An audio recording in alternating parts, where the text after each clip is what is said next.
చేస్తా ఉన్నాం. మరి ప్రజల నుంచి కూడా చాలా మంచి పేరు అనేది ప్రభుత్వం కూడా వస్తూ ఉంది. మన ప్రజలకు అంత మంచి సౌకర్యాలు, అదేవిధంగా అంతమంది సంక్షేమ పథకాలు అందుతున్నామంటే ఎస్పెషల్లీ ఉద్యోగుల పాత్ర అనేది చాలా కీలకం. మన మెదక్ జిల్లా ప్రభుత్వం ఏ విధమైన సంక్షేమ పథకం అమలు చేసినా కానీ దాన్ని 100% సక్సెస్ఫుల్గా మన జిల్లాలో ఇంప్లిమెంట్ చేయడం జరుగుతూ ఉంది. మరి ఆ ఇంప్లిమెంటేషన్ 100% మన జిల్లాలో సక్సెస్ఫుల్గా కంప్లీట్ అవుతుందంటే కంపల్సరీగా అది మొత్తం కూడా క్రెడిట్ అంతా కూడా మన ఉద్యోగులకే చెందుతుంది. సో మీ అందరు కూడా పేరున మరి డిస్ట్రిక్ట్ అడ్మినిస్ట్రేషన్ తరఫున సో ఇంత మంచి పాత్ర పోషిస్తూ ఏదైతే పేదల సంక్షేమం కోసం అయితే పాటుపడుతుందో ప్రభుత్వం, మరి దానికి అందరిగా సపోర్ట్గా నిలుస్తూ మరి కొద్దిగా ఓవర్ టైం అయినా కానీ కూడా ఎవరు కూడా ఏమి విసుక్కోకుండా అందరు కూడా సో సండేస్ కూడా అవసరమైతే కూడా వచ్చి కూడా పని చేస్తూ ఉన్నారు. చాలా డిపార్ట్మెంట్స్ నేను చూస్తూ ఉన్నాను. ఏదైనా టాస్క్ ఇచ్చినట్టే సండేస్ కానివ్వండి, ఓవర్ టైం కానివ్వండి, ఏది కూడా లెక్క చేయకుండా ప్రభుత్వం ఏదైతే పని చెప్తా ఉందో ప్రజల సంక్షేమం కోసం దాన్నే మీ ధ్యేయంగా పెట్టుకొని కూడా చాలా డిపార్ట్మెంట్ సో ఆ బడ్జెట్ అవన్నీ కూడా చూసుకొని తొందరలోనే వాళ్ళందరికీ కూడా టైంకి సాలరీ వచ్చేది కూడా ప్రభుత్వం అన్ని ఏర్పాట్లు కూడా చేస్తూ ఉంది. సో మన సైడ్ నుంచి ఏమేమైతే మనం ఇన్ఫర్మేషన్ ఇవ్వాలో సో వాళ్ళు తొందరగా వచ్చే విధంగా చేయాలి. మన సైడ్ నుంచి కూడా అవన్నీ కూడా చేస్తూ ఉన్నాం. ఎందుకంటే వాళ్ళు కూడా చాలా మంచి క్రూషియల్ పాత్ర పోషిస్తూ ఉన్నారు. మన సంక్షేమ హాస్టల్లో అయితేనేమి, అంగన్వాడీ సెంటర్లో అయితేనేమి, ప్రతి ఒక్కరికి కూడా పౌష్టిక ఆహారం అవన్నీ కూడా మనందరూ కూడా పిల్లలకి అందరికీ అంతే విధంగా వాళ్ళందరూ కూడా కృషి చేస్తూ ఉన్నారు. మరి వాళ్ళందరికీ కూడా మనమందరం కూడా రుణపడి ఉన్నాం. ప్రభుత్వం కూడా వాళ్ళందరినీ కూడా ప్రోత్సహించడం కూడా ముందుకెళ్తుందని కూడా నేను మీ అందరికీ కూడా తెలియజేస్తా ఉన్నాను. అదే విధంగా మనం చూసినట్టయితే ఒకరిద్దరు తప్పితే మొత్తం అందరు ఉద్యోగులు కూడా మన మెదక్ జిల్లాలో నిజాయితీగా పనిచేస్తూ ఉన్నారు. సో వాళ్ళందరినీ నిజాయితీగా పనిచేసిన ప్రతి ఒక్కరిని కూడా మేము ఎంకరేజ్ చేస్తా ఉన్నాం. వాళ్ళందరినీ కూడా ముందుండి వెళ్ళమని చెప్తా ఉన్నాం. బట్ కొద్దిమంది ఏంటంటే కొద్ది ప్రెషర్ వచ్చి సో లోకల్ ఎవరో ఒకరు ప్రెషర్ పెట్టినని, వాళ్ళు ప్రెషర్ పెట్టినని, వీళ్ళు ప్రెషర్ పెట్టినని అనేసి కొద్దిగా రూల్స్ అగేన్స్ట్ గా ఏమైనా చేసినట్టయితే మన క్యారియర్ అనేది కూడా చాలా పెద్దది. సో మనం పర్మనెంట్ బ్యూరోక్రసీ అనేది కూడా చెప్తా ఉంటాం ఉద్యోగులకి. సో ఎవరు ఒత్తిడి పెట్టినా కానీ కూడా దయచేసి నా అందరికీ రిక్వెస్ట్ ఏంటంటే రూల్స్ అగేన్స్ట్ గా ప్రొసీజర్ లేకుండా ఎవరు కూడా ఏం కూడా చేయొద్దు. సో తర్వాత మనమే దాని పర్యావరణాలను కూడా మనం బేర్ చేయాల్సి వస్తుంది. సో అది కూడా ఒకసారి అందరు కూడా దృష్టిలో పెట్టుకోవాలి. ఎంత ఒత్తిడి ఉన్నా కానీ మనం రూల్స్ అగేన్స్ట్ గా ఎప్పుడు కూడా వెళ్ళొద్దు. నిజాయితీగా మన పని మనం చేసుకుంటూ పోతే కూడా అందరు కూడా సహకారం అనేది కూడా మనకి అందడం జరుగుతూ ఉంటది.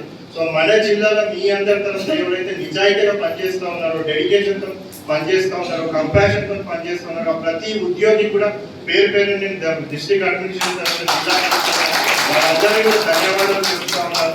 సో వాళ్ళందరినీ కూడా మేము ఎంకరేజ్ కంపల్సరీగా చేస్తామని కూడా తెలియజేసుకుంటూ ఇదే మన స్టాండింగ్ కోర్టు సమావేశాన్ని ఏర్పాటు చేసుకొని అదేవిధంగా డైరీ క్యాలెండర్ ని ఇనాగ్రేట్ చేసిన సందర్భంలో మీ అందరికీ నా హృదయపూర్వక శుభాకాంక్షలు తెలియజేస్తా ఉన్నాను. ఒక డైరీ అంటే ఒక డేట్స్ లేకుంటే ఒక డేస్ సంబంధించినటువంటి డైరీ కాలేదు. మన ఏమంటే పయనానికి అదేవిధంగా మన విలువలకు, అదేవిధంగా మన తెలంగాణ అభివృద్ధి లక్ష్యంగా పనిచేసినటువంటి వేలాది ఉద్యోగస్తులకు నిలువుటద్దమైనటువంటిది ఈ డైరీ అని చెప్పేసి నేను అనుకుంటా ఉన్నాను. ఎందుకంటే ఈరోజు నేను నరేంద్ర గారితో మాట్లాడుతూ తెలుసుకోవడం జరిగింది.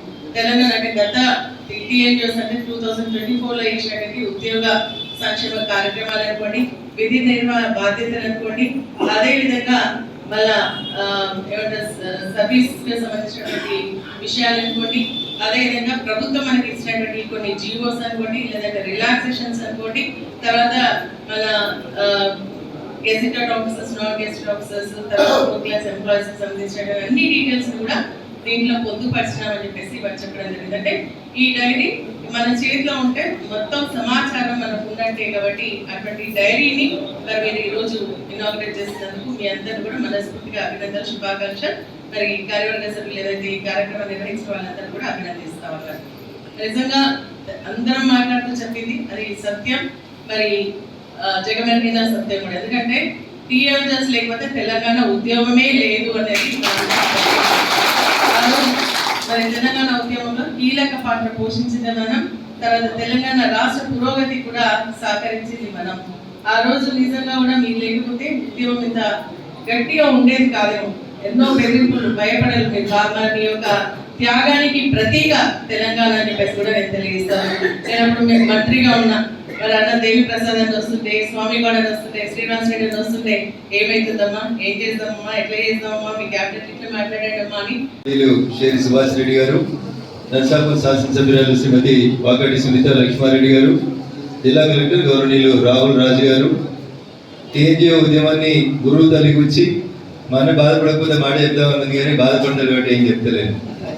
తెలంగాణ ఉద్యమాన్ని, టీఎన్జిఓ ఉద్యమానికి అన్ని తానే ఆఖరికి మనం కూర్చున్న ఈ బంగ్లా కూడా నీళ్లు బట్టి నీ బంగ్లాను కట్టి ఏం లేకుండా ఖాళీగా కూర్చోబెట్టినప్పటికీ కూడా మౌనంగా టీఎన్జిఓ ఉద్యమంలో పాల్గొంటున్న మా అన్న దేవి ప్రసాద్ గారికి, వేదిక మీద ఉన్నటువంటి భారతీయ జనతా పార్టీ ఈ జిల్లా రథసారథి సోదరుడు గడ్డం శ్రీనివాస్ గారు, మాజీ జిల్లా అధ్యక్షుడు శ్రీనివాస్ రెడ్డి గారు, టీజీఓ అధ్యక్షుడు శ్రీనివాస్ రెడ్డి గారు, సోదరి అనురాధ గారు, శ్యామరావు గారు, రాజ్ కుమార్ గారు, ఈ సంఘ కార్యదర్శి, బార్ అసోసియేషన్ అధ్యక్షుడు మిత్రుడు సుభాష్ గౌడ్ గారు, వేదిక మీద ఇతర టీఎన్జిఓ పెద్దలు, మొదలైనటువంటి టీఎన్జిఓ కుటుంబ సభ్యులందరికీ, ప్రింట్ ఎలక్ట్రానిక్ మీడియా మిత్రులందరికీ కూడా పేరు పేరున నమస్కారం.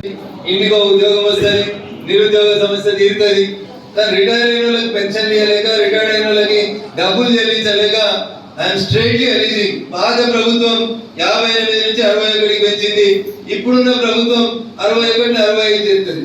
ఎందుకంటే ఆయన దిగిపోయే కంటే ముందు 3 ఏళ్ళు ఆయన దాటేసిండు, ఈయనకి ఇచ్చింది 4 ఏళ్ళు కాబట్టి ఇది దాటేసి ఈయన 65కి పెంచుతాడంట. అందుకని మా టీఎన్జిఓ సంఘానికి నాకు ఒక సూచన, రాయాలి కూడా మీరు తీర్మానంలో రాస్తేనే మేము మరోసారి మీటింగ్ వద్దాం, లేకపోతే రాం.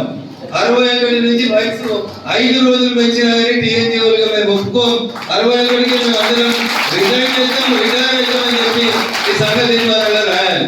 కొద్దిగా అశోక్ నగర్ కాడ, ఇందిరా పార్క్ కాడ చదివి గడ్డలు పెంచి అమ్మా నాన్నకి పైసలు అడగలేక నిరుద్యోగుల అవస్థలు పడుతుంటే 58 ఒక ఆయన వచ్చి 60 పెట్టిపోయాడు, ఇంకొక ఆయన వచ్చి 61 65 చేస్తా అంటున్నాడు.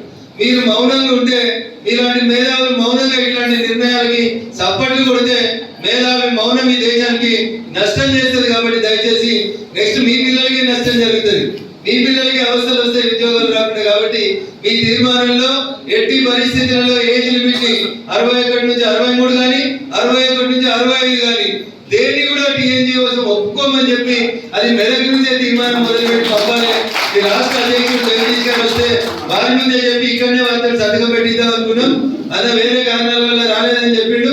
కారణం అనేది నాకు అర్థం కాలేదు, కానీ ఇలా రాసి వారికి కూడా పంపించాలని చెప్పి నేను ఈ సందర్భంగా తెలియజేస్తా ఉన్నాను. ఇకపోతే రానున్న 4 సంవత్సరాల్లో ఇప్పుడు వచ్చిన ప్రభుత్వం 1 సంవత్సరంలో 8,000 మంది రిటైర్డ్ అయ్యారు. ఏజ్ పెంచితే ప్రతి సంవత్సరం ఆన్ అండ్ యావరేజ్ 8,000 నుంచి 10,000 మంది రిటైర్డ్ అవుతారు. 4 ఏళ్లలో 40,000 మంది. 40,000 మందికి రిటైర్మెంట్ బెనిఫిట్స్ అంటే అప్రాక్సిమేట్లీ 20,000 కోట్లు చెల్లించాలి. ఇగో ఇది లెక్క. అందుకని ఇవన్నీ చెప్పారు బయటికి. ఏం చెప్తారు? ఏజ్ పెంచుతున్నాం, ఎందుకంటే అనుభవం వచ్చిన కొద్ది బాగా పనిచేస్తారు కాబట్టి ఏజ్ పెంచుతున్నాం ఓటు. మరి కొత్తగా చదువుకొని కాలేజీకి వెళ్ళి బయటకు వచ్చిన వాళ్ళు యాడికి పోవాలనేది ఒకసారి ప్రభుత్వాలు ఆలోచించాలి. మేము సల్లమున్నామని అనుకోకూరి, మీ భవిష్యత్ తరాలు మిమ్మల్ని క్షమించావు.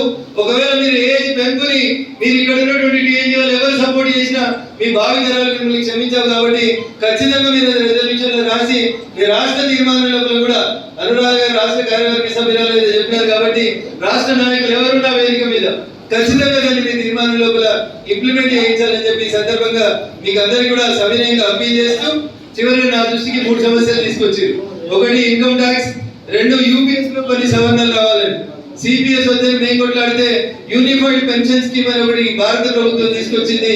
దాంట్లో